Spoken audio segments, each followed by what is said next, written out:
Subscribe to Storylab for more stories. Now, let's begin this one. Chapter 1. Welcome home. The desert sand was still embedded in Alexander Frederick's boots when he stepped through the front door of his suburban home in Fort Worth, Texas. 8 months of deployment in Afghanistan had weathered his face and hardened his already imposing 6'2" frame, but nothing had prepared him for the Arctic chill that greeted him from his own wife. Victoria Bowen Frederick stood in their pristine living room, her designer heels clicking against the hardwood floor as she paced. Her blonde hair was perfectly styled, her makeup flawless despite the early morning hour. She looked more like she was preparing for a board meeting than welcoming home her husband. "You're finally back," she said without looking at him, her voice carrying none of the warmth he'd dreamed of during those scorching desert nights. "Victoria." Alexander set down his duffel bag, studying her body language. 3 tours of duty had taught him to read people quickly, and every signal his wife was sending screamed danger. "We need to talk." She turned then, her green eyes cold as winter glass. "Yes, we do. I want a divorce, Alex." The words hit him like shrapnel, unexpected and devastating. He'd survived IED explosions and firefights, but this simple sentence from the woman he'd loved for 6 years stole his breath. "I want the house," Victoria continued, her voice gaining confidence as she saw his stunned expression. "The car, and half your military pension. My lawyer says it's a slam dunk, especially with your PTSD diagnosis on record." Alexander's jaw tightened. The PTSD diagnosis had been mandatory after his unit was ambushed, standard procedure, not a sign of weakness. But Victoria was weaponizing it against him. 6 years of marriage, and this is how you welcome me home? "Don't be dramatic, Alex. We both know this marriage has been over for years. You've been deployed more than you've been home. I'll move on with my life, and you should too." The casual cruelty in her voice sparked something cold and calculating in Alexander's chest. This wasn't the grieving wife of a distant soldier. This was someone who had been planning his destruction long before he'd returned. "I see." Alexander nodded slowly, his military training kicking in. "Assess the situation. Identify the enemy. Plan accordingly. And you've already spoken to a lawyer?" "Jerry Sellers. He's the best divorce attorney in Dallas. He assures me that military wives have excellent protection under Texas law, especially when their husbands have documented mental health issues." Alexander almost smiled at her mistake. Victoria thought she was dealing with a broken soldier, someone she could manipulate and destroy. She had no idea that the man who'd returned from Afghanistan was not the same trusting husband who'd left. "As you wish," he said quietly. Victoria's eyes narrowed. She'd expected anger, pleading, maybe even violence. The calm acceptance threw her off balance. "What?" "I said, as you wish. If that's what you want, Victoria, then that's what you'll get." Alexander picked up his duffel bag and headed toward the stairs. Victoria watched him go, confusion replacing her earlier confidence. This wasn't how she'd scripted this scene. "Where are you going?" "To unpack. Then I have a phone call to make." As Alexander climbed the stairs to what had once been their bedroom, he could feel Victoria's eyes boring into his back. She was trying to figure out his angle, wondering why he wasn't fighting for what they'd built together. The truth was simple. You couldn't fight for something that had never really existed. Chapter 2. The Foundation of Lies. Alexander had met Victoria Bowen at a charity gala in Dallas 4 years before his first deployment. She was working as an event coordinator for a nonprofit that supported military families, and he'd been drawn to her apparent compassion for service members. She was beautiful, intelligent, and seemed to understand the sacrifices that came with military life. Their courtship had been a whirlwind. Victoria had been everything he thought he wanted in a wife: supportive, understanding, proud of his service. She'd cried at their wedding when he'd promised to love and protect her, and he'd meant every word. The cracks had started small. A comment here and there about his career limiting their social opportunities. Complaints about the modest military housing. Hints that he should consider leaving the service for something more lucrative. But Alexander had attributed it to normal adjustment stress and his own frequent absences. His second deployment had lasted 10 months. When he'd returned, Victoria had redecorated their entire home without consulting him. She'd also started spending time with a different crowd, wealthy Dallas socialites whose husbands worked in oil and finance. Alexander had felt like a stranger in his own life, but he'd told himself it was readjustment issues. The third deployment had been different. Victoria's emails had become shorter, more perfunctory. Her video calls were often interrupted by appointments she couldn't reschedule. When he called to tell her his unit was coming home early, she'd seemed almost irritated by the news. Now, sitting in his bedroom, surrounded by boxes of memories, Alexander saw the pattern clearly. Victoria had never loved him. She'd loved the idea of him. The stable military husband, the steady paycheck, the social status that came with being married to an officer. But she'd grown tired of the reality, the deployments, the uncertainty, the middle-class lifestyle. Alexander pulled out his secure phone and scrolled through his contacts until he found the number he was looking for, Byron Brewer, his former staff sergeant and current private investigator. Byron had left the military 2 years earlier and started his own firm specializing in corporate security and, when necessary, discreet investigations. Alex? Jesus, man. I heard you were coming back stateside. How are you holding up? I need a favor, Byron. A big one. Name it. I need you to run a complete background check on my wife. And I mean complete. Financials, phone records, everything you can legally access. There was a pause. Trouble in paradise? She wants a divorce. Claims she's entitled to half of everything, including my military pension. Her lawyer seems very confident. Lawyers always seem confident when they smell money. What's your timeline? I need it yesterday. Give me 48 hours. I'll have a preliminary report ready. Alexander hung up and unpacked his few belongings. As he placed his dress uniform in the closet, he noticed that Victoria's side had doubled in size. Designer clothes he'd never seen before hung beside shoes that cost more than his monthly salary. A jewelry box on her dresser caught his attention. Inside were pieces he didn't recognize, a diamond tennis bracelet, emerald earrings, a necklace that looked like it belonged in Tiffany's window. On his military salary, these items would have taken years to afford. Alexander heard Victoria's heels clicking in the hallway outside. She appeared in the doorway, having changed into an outfit that probably cost more than most people made in a week. I'm going out, she announced. Don't wait up. Where are you going? Does it matter? We're getting divorced, remember? She paused, studying his face. You're being awfully calm about this, Alex. Most men would be screaming by now. Alexander met her gaze steadily. I'm not most men. No, Victoria said, a strange smile playing at her lips. You're definitely not. After she left, Alexander sat in the silence of his home and began to plan. Victoria thought she was dealing with a traumatized soldier, someone she could intimidate and manipulate. She was about to learn that the military had taught him more than just how to take orders. It had taught him how to wage war. Chapter 3, Reconnaissance. Byron Brewer arrived at Alexander's house at 0800 hours the next morning, carrying a thick manila folder and wearing the grim expression of someone delivering bad news.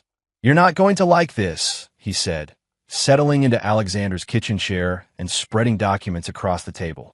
But you need to see it all. The first photograph made Alexander's blood run cold.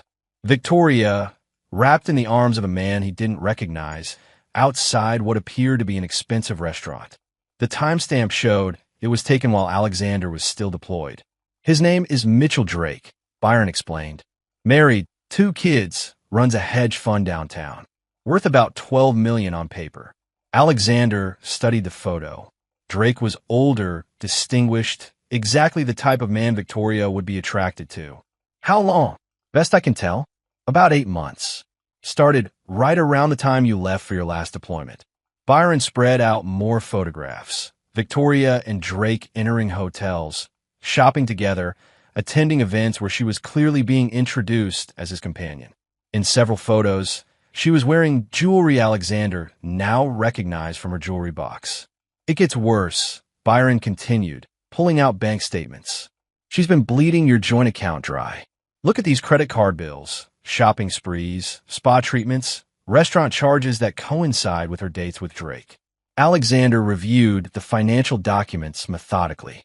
Victoria had spent nearly $40,000 in 8 months, money that had come from their joint savings account, money he'd been contributing to from his combat pay. Here's the interesting part, Byron said, pulling out another set of documents. I ran a full background check on Victoria, going back to before you met her. Alexander, your wife isn't who she says she is. Alexander looked up sharply. Her real name is Victoria Kaufman. The Bowen identity is completely fabricated. She's originally from a small town in Oklahoma, ran away from home at 17 after being arrested for check fraud. Byron spread out copies of arrest records, court documents, and identity papers. She's been running variations of the same con for years, target successful men, fake a background that makes her seem like the perfect partner, then bleed them dry before moving on to the next mark. The charity work? Completely fake. The organization she claimed to work for has no record of employing anyone by either name.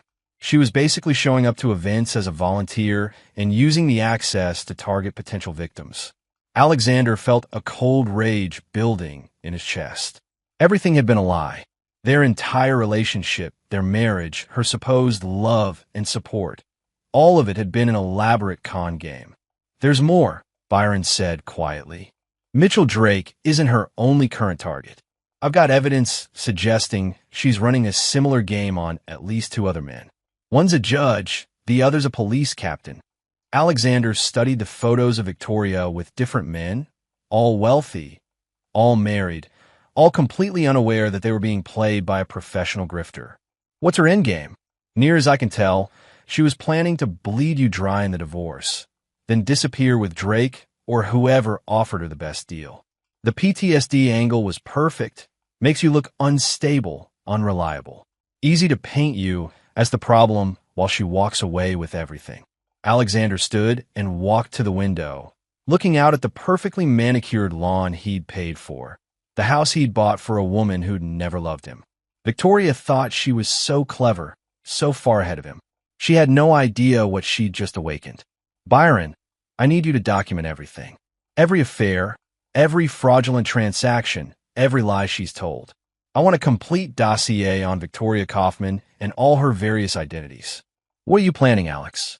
Alexander turned back to his friend, and Byron saw something in his eyes that he recognized from their combat days. The cold, calculating look of a predator preparing to strike. I'm going to give her exactly what she asked for. But first, I'm going to make sure she understands the true cost of betraying a United States Army Ranger. Alex, be careful. Whatever you're thinking. Don't worry, Alexander said, picking up his secure phone. I'm not going to break any laws, but I'm going to make a phone call that's going to change everything. As Byron packed up his files, Alexander scrolled through his contacts until he found the number he was looking for. Colonel Casey Wyatt, his former commanding officer, now worked in military intelligence at the Pentagon. More importantly, Casey owed Alexander his life from an incident in Kandahar that neither man ever talked about. It was time to call in that debt. Chapter 4, The Single Call. Alexander waited until Victoria left for another of her mysterious appointments before placing the call.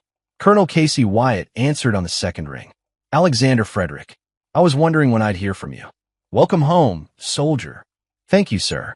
I wish this was a social call, but I need a favor. After what you did in Kandahar, you can ask me for anything. What do you need? Alexander took a deep breath. I need you to run a security clearance investigation on someone. Full background, financial, criminal history, the works. Military personnel? Negative. Civilian. My wife. There was a pause. Alex, is everything all right? No, sir, it's not.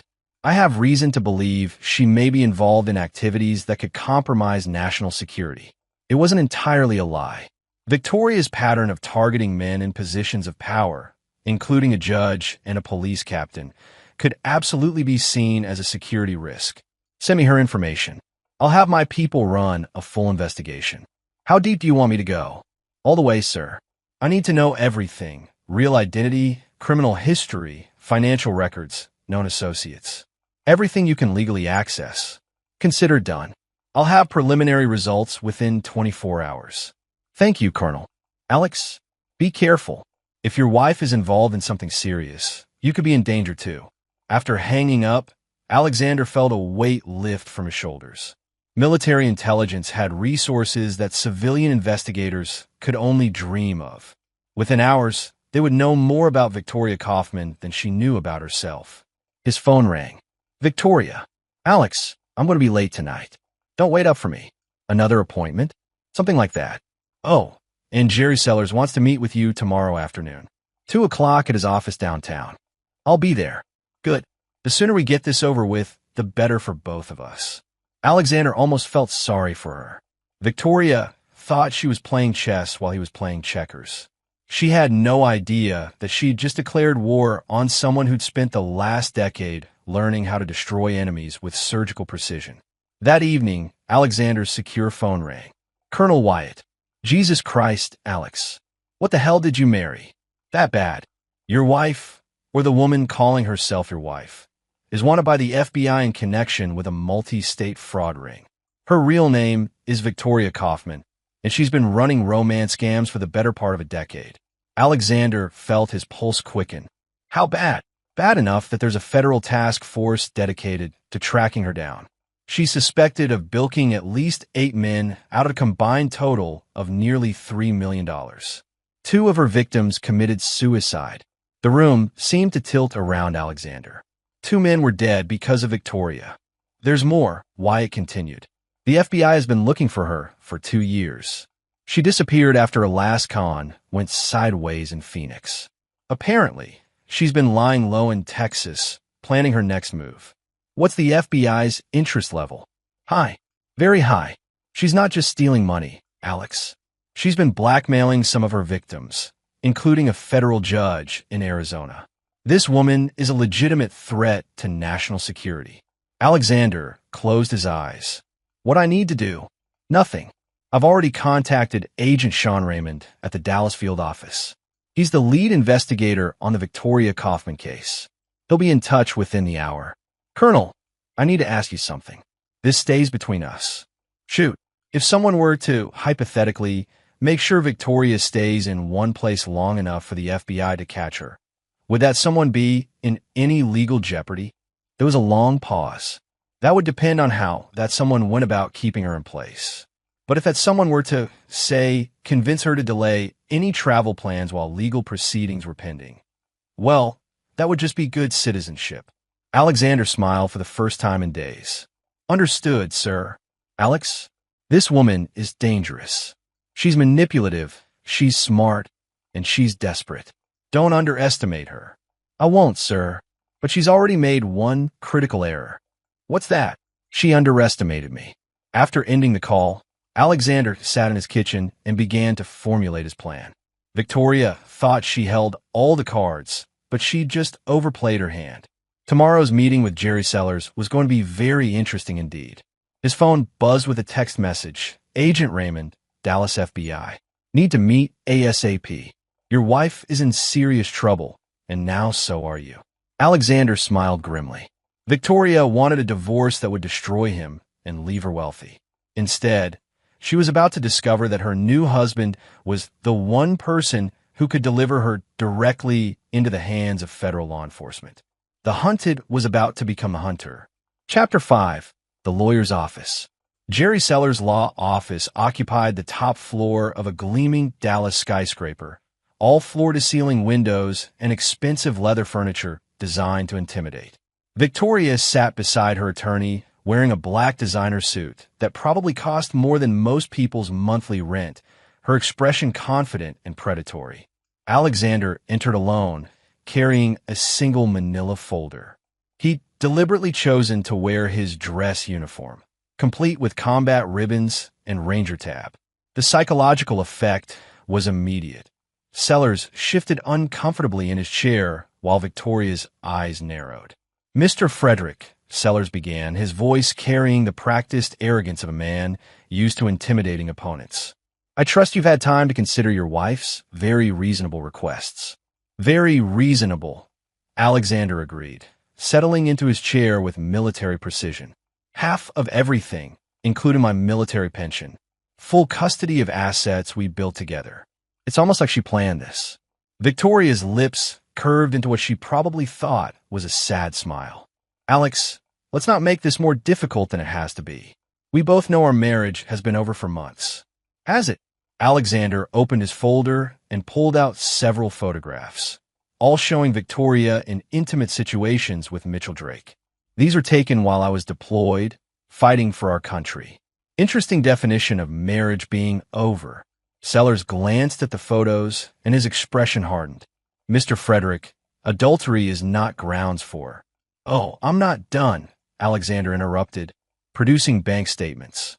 These show systematic draining of our joint accounts while I was in combat. $40,000 in 8 months, Mr. Sellers. On a soldier's salary. Victoria's confident facade began to crack. Those were legitimate expenses. Diamond jewelry? 5-star restaurants? Hotel rooms. Alexander spread the evidence across Sellers' polished desk, all while I was eating MREs in Afghanistan. Sellers studied the documents, his legal mind quickly calculating the implications. Texas was a community property state, but systematic deception and fraud could change everything. This is all very interesting, Sellers said carefully, but it doesn't change the basic mathematics of Texas divorce law. Alexander's secure phone rang. He glanced at the caller ID, Agent Sean Raymond. Excuse me, I need to take this call. Agent Raymond? Mr. Frederick, we need to talk. I'm in the building lobby right now. Alexander looked directly at Victoria as he responded. Actually, Agent Raymond, could you come up? I think it would be more efficient to handle this all at once. Victoria went pale. Agent? What agent? FBI? Alexander said calmly. Agent Sean Raymond from the Dallas field office. He's been looking for you for quite some time, Victoria. Or should I say, Victoria Kaufman. The name hit Victoria like a physical blow. She recoiled in her chair, her hand flying to her throat. Sellers looked confused, but Alexander could see the wheels turning in the lawyer's mind. I don't know what you're talking about, Victoria whispered. Romance fraud, identity theft, blackmail. 2 men are dead because of you, Victoria.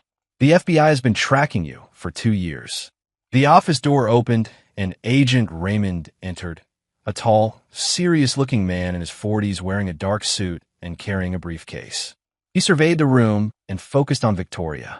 Victoria Kaufman, he said, showing his badge. I need to speak with you. Victoria looked like a trapped animal. Her eyes darted between Alexander, the agent, and the door. This is a setup. My husband is trying to frame me. Your husband is the one who called us, Agent Raymond said. He's been very cooperative in our investigation. Sellers found his voice. Agent Raymond, I'm representing Mrs. Frederick in divorce proceedings. If you have questions for my client. Actually, Mr. Sellers, you might want to reconsider that representation, Raymond interrupted. He opened his briefcase and pulled out a thick file. Your client is wanted in connection with a multi-state fraud investigation. Romance scams, identity theft, money laundering, and accessory to 2 suicides. He spread photographs across the desk, crime scene photos, surveillance footage, financial records. Mrs. Kaufman here has been operating under at least 6 different identities over the past decade. She targets wealthy men, gains their trust, bleeds them dry, then disappears. Victoria stood abruptly. I'm not staying for this. I'm leaving. Actually, Agent Raymond said calmly, no, you're not. He produced a warrant from his briefcase. Victoria Kaufman, you're under arrest for federal wire fraud, identity theft, and conspiracy to commit money laundering. The room erupted. Victoria screamed that it was all lies, that Alexander had orchestrated everything. Sellers backed away from his client like she was radioactive. Alexander sat calmly in his chair, watching his wife's carefully constructed world collapse. As Agent Raymond cuffed Victoria, she turned to Alexander with pure hatred in her eyes. You bastard. You planned this whole thing. No, Alexander replied quietly. You planned this. I just made a phone call. Victoria was still screaming threats as Agent Raymond led her from the office. Sellers slumped in his chair, processing the magnitude of what had just happened. Mr. Frederick, he said finally, I think we can safely say that your wife's divorce petition is no longer viable. Alexander gathered his documents. I'll be filing for divorce myself, Mr. Sellers, on grounds of fraud and abandonment. I trust you won't be representing her in that proceeding. Absolutely not. In fact, I'll need to report this to the Bar Association and possibly withdraw from several other cases she may have influenced me to take. As Alexander left the office, his secure phone rang again. Colonel Wyatt, I just heard from Agent Raymond. Outstanding work, soldier. Thank you, sir. Alex, there's one more thing. The FBI found evidence that Victoria was planning to disappear next week. You calling when you did probably saved lives. Alexander stepped into the elevator, finally allowing himself a small smile. Victoria had wanted to destroy him, but her own greed and arrogance had led to her downfall. The predator had become the prey, and the game was far from over. Chapter 6, Unraveling. The story broke on the local news that evening. Fugitive fraud suspect arrested in Dallas divorce court. Victoria's mugshot filled the screen as the anchor detailed her decade-long crime spree. Alexander watched from his living room, noting how different she looked without her perfect makeup and designer clothes. His phone had been ringing constantly since the arrest. Reporters wanting statements, neighbors expressing shock, military buddies offering support. But the call that mattered came from Agent Raymond. Mr. Frederick, we need to talk. Can you meet me at the field office tomorrow morning? Am I in trouble? Not at all. But we need to go through everything Victoria had access to during your marriage. Financial accounts, personal information, military records. We need to understand the full scope of potential damage. The next morning, Alexander found himself in an FBI conference room, facing Agent Raymond and a woman introduced as Agent Cara McLean, a specialist in financial crimes. Mr. Frederick, Agent McLean began, your wife, Victoria Kaufman, was far more sophisticated than her previous operation suggested. She wasn't just running romance scams. She was building a criminal network. Agent Raymond spread files across the conference table. We've identified at least 12 men she was simultaneously targeting across 5 states. But you were different. How so? You were her anchor, Agent McLean explained. The stable marriage that gave her legitimacy while she worked other cons. Your military record, your steady income, your security clearance.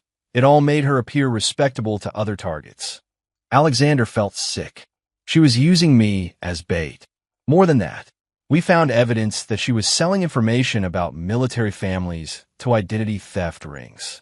Deployment schedules, family financial information, personal details about service members overseas. The betrayal cut deeper than anything Alexander had imagined. Victoria hadn't just stolen from him. She'd endangered other military families. How many families were compromised? We're still investigating, but preliminary estimates suggest hundreds, maybe thousands. Agent Raymond leaned forward. Mr. Frederick, we need your help. Victoria's arrest has scared her network, but they're still operational. We need someone on the inside, someone who understands how she thinks. What are you asking me to do? We want you to maintain contact with her. Visit her in jail. Let her think you might be willing to help her case. See what information she reveals about her associates. Alexander considered the proposal. Part of him never wanted to see Victoria again, but another part, the soldier part, understood the mission. What about the other men she was targeting? Mitchell Drake and the others.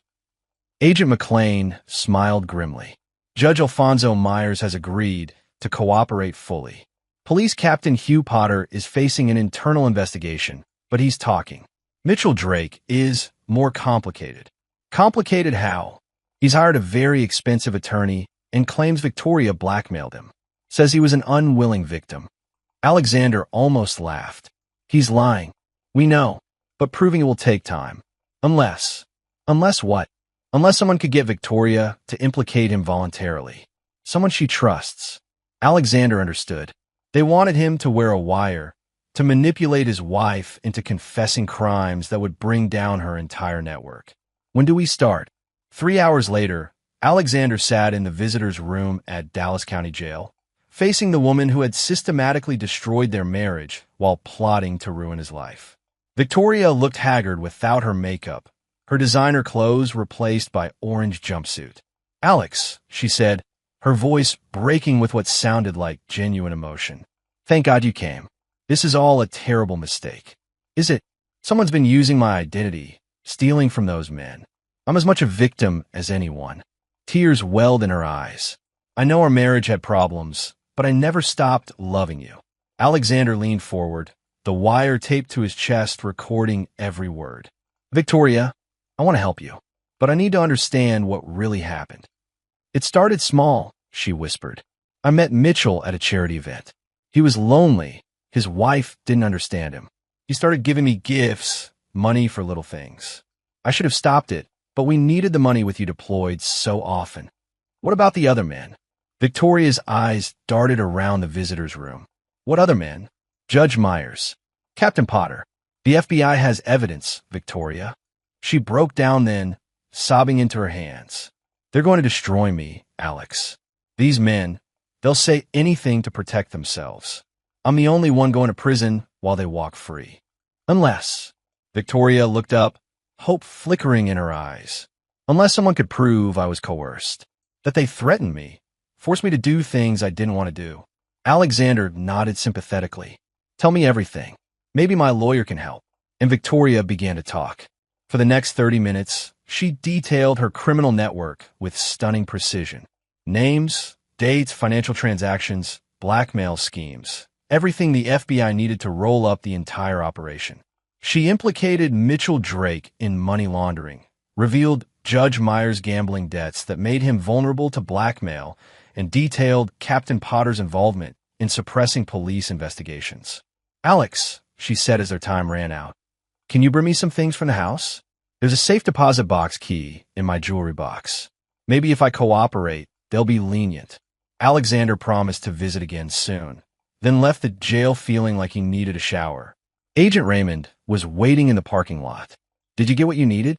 "More than we hoped. She just handed us a roadmap to the entire network." Alexander pulled off the wire. "What happens now?" "Now we arrest everyone she just implicated. By tomorrow morning, this entire operation will be shut down." As Alexander drove home, his phone rang. "Jerry Sellers. Mr. Frederick, I have some interesting news about your divorce proceedings." "What kind of news?"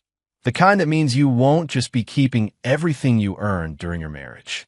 Victoria's criminal activities have voided your prenuptial agreement and opened her up to massive civil liability.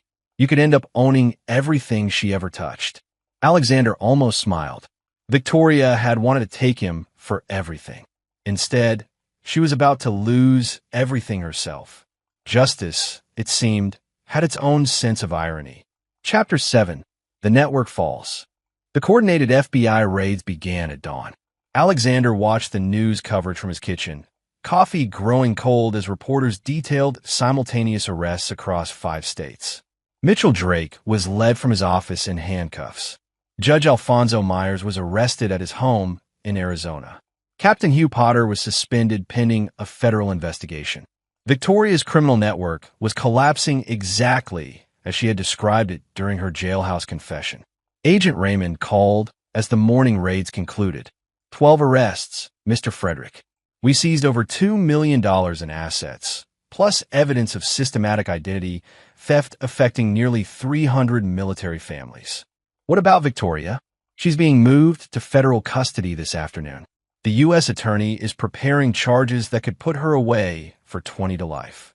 Alexander felt a complex mix of satisfaction and sorrow. The woman he'd married had never really existed, but he'd loved the illusion she'd created. Watching that illusion finally shatter was both liberating and heartbreaking. His doorbell rang. Alexander opened it to find a well-dressed man in his 50s, fidgeting nervously on his front step. "Mr. Frederick? I'm Stan Henderson, Mitchell Drake's attorney. I was hoping we could discuss a mutually beneficial arrangement." "I don't think we have anything to discuss, Mr. Henderson." "Actually, we do. My client is prepared to offer substantial compensation for your wife's indiscretions during your marriage." Alexander invited the lawyer inside, curious about Drake's desperation level. "Mr. Drake is willing to pay you $500,000 to sign an agreement stating that you were aware of his relationship with your wife and consented to it." "Why would I do that?" "Because if you don't, my client faces federal charges for money laundering and conspiracy. If you do, he faces only civil divorce proceedings from his own wife. Alexander pretended to consider the offer. $500,000 is a lot of money. Henderson's relief was visible. Excellent. I have the papers, but I'm not interested. The lawyer's face fell. Mr. Frederick, be reasonable. Your wife destroyed multiple lives. Don't let her destroy yours too by refusing a generous settlement. Mr. Henderson, your client participated in a criminal conspiracy that endangered military families. My answer is no. After the lawyer left, Alexander called Agent Raymond to report the attempted bribe. Within an hour, news broke that Drake's attorney had been arrested for obstruction of justice. Victoria called that evening from federal custody. Alex, please, you have to help me. They're saying I could get life in prison. Victoria, you blackmailed a federal judge, stole from military families, and contributed to 2 suicides. What did you expect? I made mistakes, but I never meant to hurt anyone. You know me, Alex. I'm not a monster. Alexander looked around the house they'd shared, seeing it now for what it truly was. A stage set for Victoria's performances, funded by her victims' money. I don't know you at all, he said quietly. I'm not sure I ever did. Alex, wait. There's something else. The safe deposit box. The FBI already has it, Victoria. They found the backup drives with financial records from all your victims. They found the fake IDs, the cash, the blackmail materials. They found everything. Victoria's silence stretched for nearly a minute. When she spoke again, her voice was different, colder, more calculating. The mask was finally coming off completely. You think you've won, don't you? You think you're so smart, playing soldier boy hero while your wife was building something real. Real? You built a criminal empire on other people's pain. I built financial security. I built power. I built something that mattered. What did you build, Alex? A mediocre military career and a mortgage on a house in suburbia. The contempt in her voice was absolute. This was the real Victoria, the woman who had seen him as nothing more than a useful fool. You want to know the truth? She continued. I was planning to disappear next week anyway. Take everything and start over somewhere else. You just saved me the trouble of pretending to care about our sham marriage for a few more days. Why tell me this now? Victoria laughed, a sound devoid of warmth. Because you need to understand what you've lost. I gave you access to wealth, connections, a life that mattered. Instead, you chose to play by the rules and settle for nothing. Alexander hung up the phone and sat in his quiet house, processing Victoria's final revelation. She genuinely believed that criminal success was superior to honorable failure, that stealing was preferable to earning. He'd married a sociopath, but as he looked around the home he'd worked honestly to build, Alexander realized he felt something he hadn't experienced in months. Peace. The lies were over. The pretense was finished. For the first time since returning from deployment, he was free. His secure phone rang. Colonel Wyatt. Alex, I just got off the phone with the U.S. attorney. Your cooperation has broken the largest military identity theft ring in history. They want to discuss a commendation. That's not necessary, sir. It is necessary. You could have just divorced your wife quietly and walked away. Instead, you helped save hundreds of military families from financial ruin. That matters. After ending the call, Alexander poured himself a drink and stepped onto his back patio. The Texas sky was clear, stars visible despite the city lights. Somewhere in federal custody, Victoria was probably planning her next manipulation, her next lie, her next attempt to blame someone else for her choices. But that was no longer his problem. Tomorrow, he would start rebuilding his life on a foundation of truth instead of deception. The man Victoria had married was gone, destroyed by her betrayal and his own naivety. But the man who remained was stronger, wiser, and free. The war was nearly over. It was time for Alexander Frederick to win the peace. Chapter 8. The Reckoning. 3 weeks after Victoria's arrest, Alexander received a call from the U.S. Attorney's Office. Victoria Kaufman had agreed to plead guilty to federal charges in exchange for a reduced sentence of 15 years without parole. She's also agreed to make full restitution to all identified victims, Assistant U.S. Attorney Catherine Nixon explained over the phone. That includes you, Mr. Frederick. What does that mean exactly? It means you'll recover everything she stole from your joint accounts, plus damages. But there's more. Alexander waited. The civil asset forfeiture case has concluded.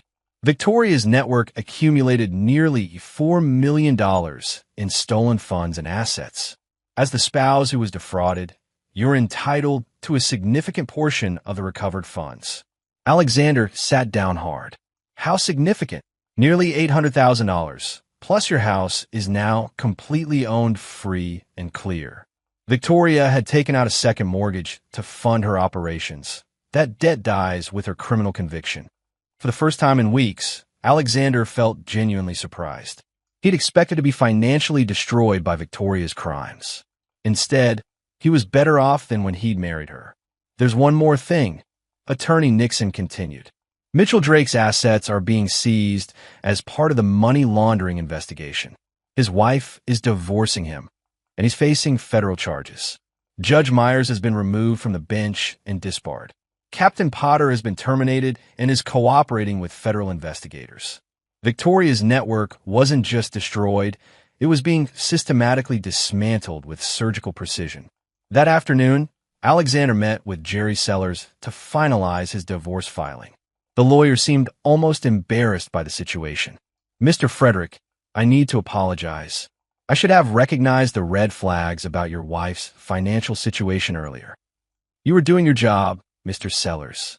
You couldn't have known she was a professional criminal. Still, I feel responsible for nearly participating in what would have been theft of your assets. Sellers slid a document across his desk. Your divorce will be finalized in 30 days. Victoria waived all rights to contest it as part of her plea agreement. Alexander signed the papers, officially ending 6 years of marriage based on lies.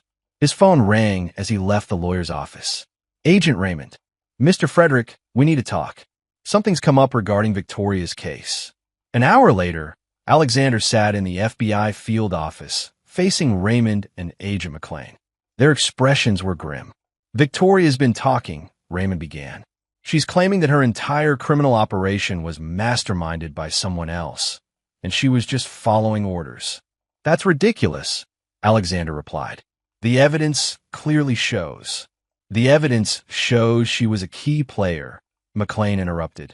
But we're discovering that her network was more extensive than we initially realized.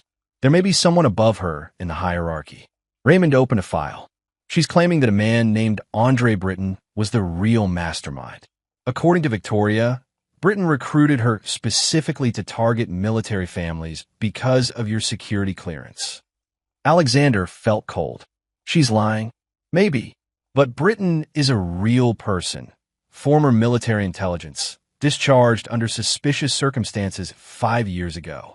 He's been living off the grid since then. McLean leaned forward. Victoria says she can deliver Britton in exchange for a reduced sentence. She wants to serve her time in minimum security with possible parole in 7 years. Absolutely not, Alexander said immediately. She's manipulating you. This is what she does, creates elaborate stories to avoid consequences. We agree, Raymond said. But we need to investigate the Britton connection before we can completely dismiss it. Alexander left the FBI office feeling uneasy. Even from prison, Victoria was still playing games, still trying to manipulate the system to her advantage. His secure phone rang. Colonel Wyatt. Alex, I just got word that Victoria is making claims about a larger conspiracy. Is that accurate? The FBI is investigating, but I think it's just another one of her lies. It better be. Because if there's any truth to her claims about targeting military families specifically for intelligence purposes, this becomes a national security matter. That evening, Alexander sat in his house, truly his house now, and considered Victoria's latest gambit. She was claiming to be a pawn rather than a queen, a victim rather than a perpetrator. It was brilliant in its audacity and completely consistent with her pathological need to avoid responsibility. His doorbell rang. Through the peephole, he saw a woman he didn't recognize, middle-aged, professionally dressed, carrying a briefcase. Mr. Frederick? I'm Carmen, or from the State Department. I need to speak with you about your wife's claims regarding national security implications. Alexander let her in, noting the way she surveyed his house with professional eyes. Mr. Frederick, if Victoria's claims about Andre Britton are true, then her criminal network wasn't just about money. It was about intelligence gathering. And if they're false, then she's attempting to manipulate federal investigators to reduce her sentence, which is a federal crime in itself. Carmen opened her briefcase and pulled out a photograph. Do you recognize this man? Alexander studied the image. Andre Britton was tall, lean, with the bearing of someone who'd spent time in military intelligence. Something about his face was familiar, but Alexander couldn't place it. I may have seen him before, but I can't remember where. He was discharged from military intelligence after being caught selling classified information to foreign contacts. He served 2 years in federal prison and disappeared after his release. Or showed Alexander additional photos, surveillance images of Britton meeting with various individuals, including some who looked disturbingly like Victoria's known victims.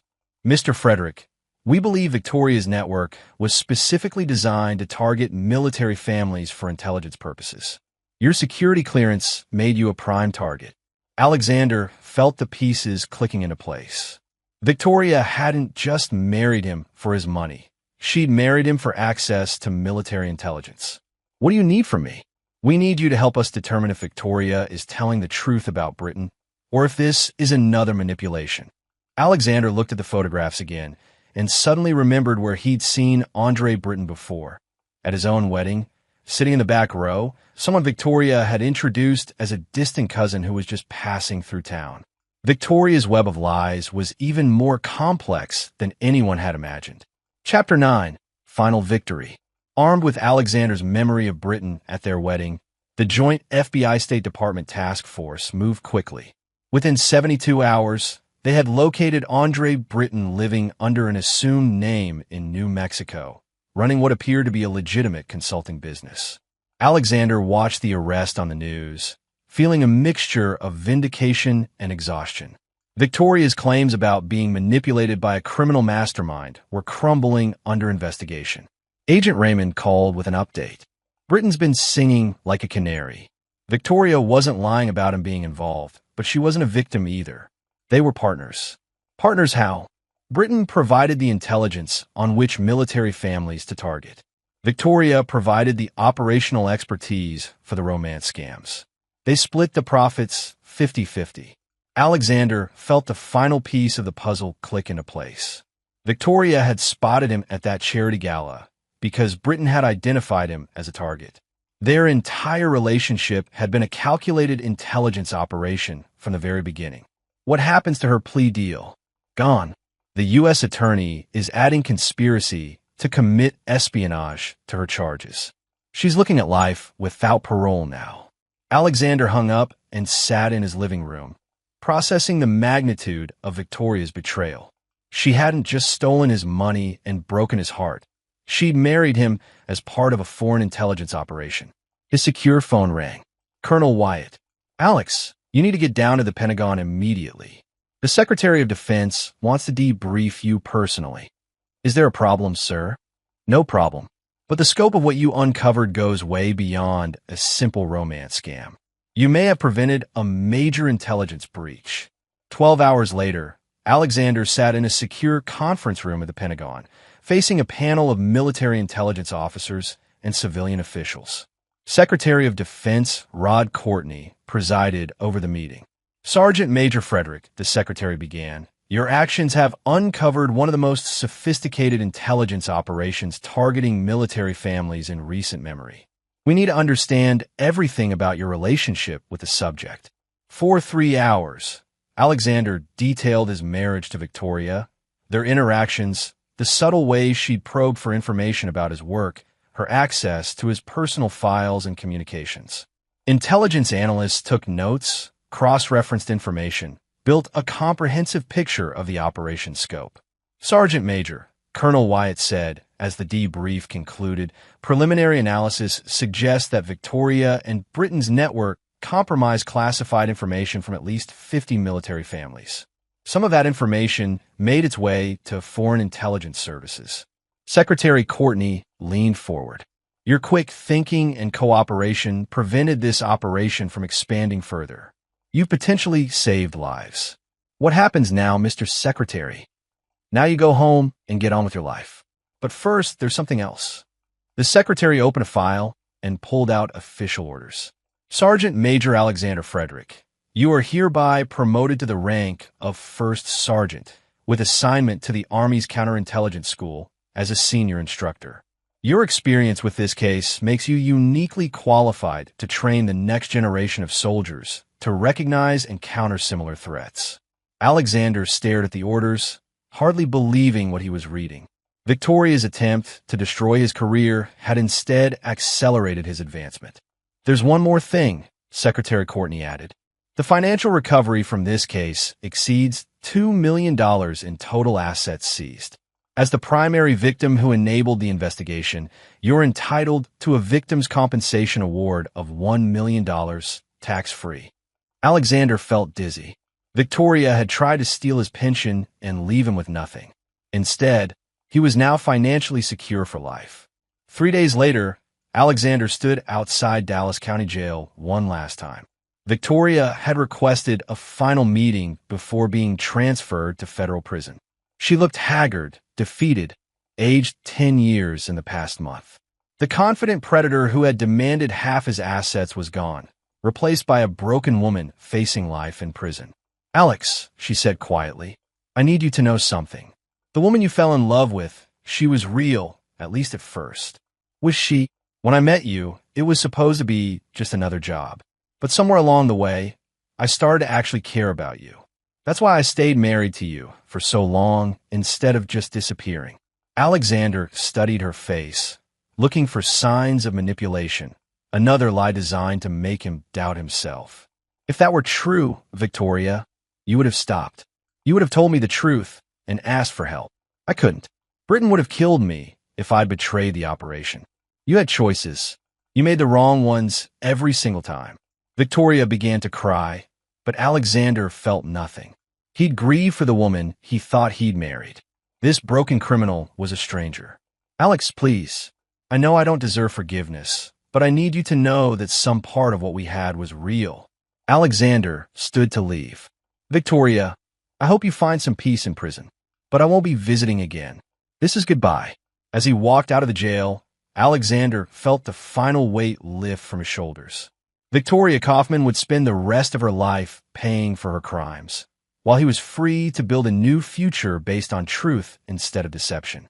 6 months later, First Sergeant Alexander Frederick stood before a class of Army intelligence students, teaching them to recognize the signs of foreign recruitment attempts targeting military families.